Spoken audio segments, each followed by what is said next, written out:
Live from downtown Detroit, Local 4 News at noon starts now. You may not want to hear this, but we are watching a winter storm as we start off our new newscast, and it could dump several inches of snow where you live. There are some things that are still a bit uncertain, though, from a meteorological perspective, which Ashley can, of course, explain. But right now, it's calm all across Metro Detroit as we prepare and look at live pictures of a cloudy day over the downtown Detroit skyline. Thank you for being with us this noon. I'm Rhonda Walker, and we want to get straight over to meteorologist Ashley Barrissey. Obviously, after the ice storm, we just want to feel like spring because it's March, but we get it. It's still winter.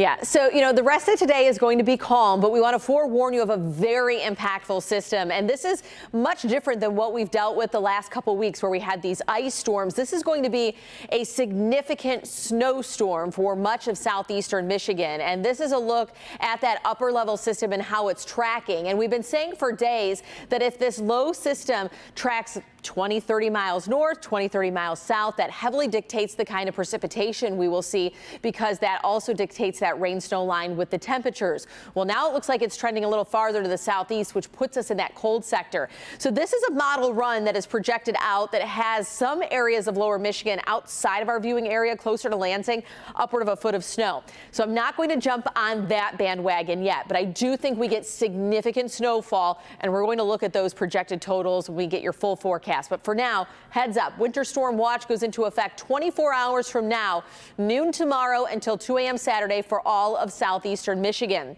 If you look at our current temperatures, we sit on either side of 40, 41 in Detroit, 37 in Howell, 37 in Pontiac, 40 in Adrian with a northwesterly breeze. The rest of today, we top out right around 44, so I'm going to call it cooler than yesterday. Still pretty cloudy, but the calm before tomorrow's storm. We'll have more details on that coming up in a few minutes, but if you have not downloaded our Forewarn Weather app, now is the time to do it because conditions are going to rapidly deteriorate tomorrow. You want to have radar with you, so download the Forewarn Weather app for free today. All right. Thank you, Ashley. Michigan State University is beginning to remove the memorials that were placed throughout campus in honor of the 3 students that were killed and the 5 others hurt during the shooting last month. But they have plans to preserve most of what was left outside of sites like the Sparty statue and the rock on campus. Sean Lay is there live in East Lansing with more on their plans. Has that process begun, Sean? It has, Rhonda. I can show you. We're at the rock right now. We're going to turn our camera around and show you the busy activity here. And what's happening here is, yes, they're breaking down all of these beautiful flowers that were left here after this horrible shooting. It's a painstaking process. You got to take the rubber band off, take all that cellophane off. And what they're doing, they're saving these flowers in these containers here. This is happening on the day before spring break. The Student Government Association in the school didn't want people to come back, students and faculty and staff, and see that the memorials were gone. There's a plan for all the things you are seeing here, and we'll talk about it. We're also over at the Spartan statue. We can show you some video of that. We just rolled into East Lansing and could see a lot of activity there as well. So MSU Student Life and Engagement telling the entire MSU community that today the flowers, they're going to be preserved. And what's happening with them, they're going to be broken down, they're going to be turned into mulch and included in the planting of a memorial tree later this year. We just learned that tree will be over at Berkey Hall, one of the sites of the deadly shooting a couple of weeks ago. Now, the tree is going to serve as a reminder of the Spartans we have lost this academic year, including, of course, Brian Ariel and Alexandra, the night of the shooting. All the signs, all the other memorial items are going to be preserved by the MSU Archives and the MSU Museum. Bottom line here, look, Ashley just talked about the snow coming in and the deteriorating off and on weather conditions we've had here in Michigan. And so these flowers have been out here and the signs for a couple of weeks now. They're starting to break down, and the idea is to break them down even further and help feed that memorial tree. So all the love given out here will continue on when they plant the tree. Rhonda, back to you. It's nice to see how important all of that memorabilia is and how they want to preserve that in memory of those lives that were lost. Sean, thank you. This afternoon, the state Senate is taking up new gun violence prevention bills, all introduced in the days after the Michigan State University shooting.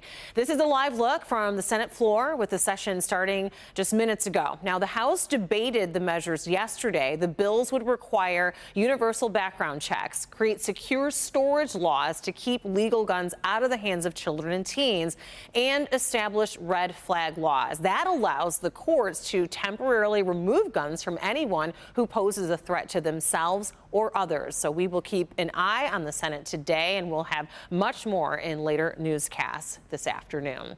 Attorney General Dana Nessel says that she was a target of a man accused of making threats against Jewish officials. The FBI says that Jack Carpenter made threats from Texas, and he did these over Twitter, saying that he was going to carry out the punishment of death to Jewish members of Michigan's government. Police say that he has had several guns, including a military-style weapon. Carpenter is charged with transmitting an interstate threat. Attorney General Dana Nessel says that she hopes federal authorities take the offense seriously. Also here at noon, Secretary of State Antony Blinken talks with Russia's foreign minister and urges him to release Novi's Paul Whelan. The two top diplomats met briefly on the sidelines of the G20 meeting that's taking place in India. Blinken says that he reiterated the need for the Kremlin to release Paul Whelan. The Novi man has been detained since 2018 on espionage charges. I also raised the wrongful detention of Paul Whelan, as I have on many previous occasions. The United States has put forward a serious proposal. Moscow should accept it. We're determined to bring Paul and every other American citizen who's unjustly detained around the world home. We won't rest until we do. Blinken urged Russia to reverse Vladimir Putin's decision to suspend a nuclear arms treaty between the countries as well.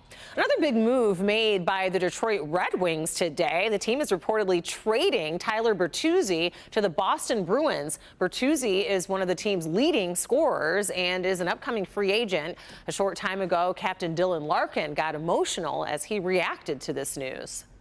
It hurts, and he's one of my best friends, and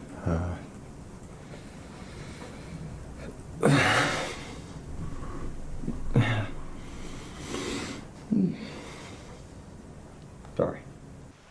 They're like brothers out there on the ice, and they find out when we do. So it's quite a blow to the team. Yesterday, the team did announce, though, that it was signing Larkin to an 8-year contract extension worth $69 million. So he went from being so elated to being in tears about his teammate leaving the team. A new crew of astronauts is headed to the International Space Station. NASA and SpaceX had a successful launch from the Kennedy Space Center this morning. 4, 3, 2, 1. Engines full power and liftoff at Crew 6. Go Dragon, go Falcon.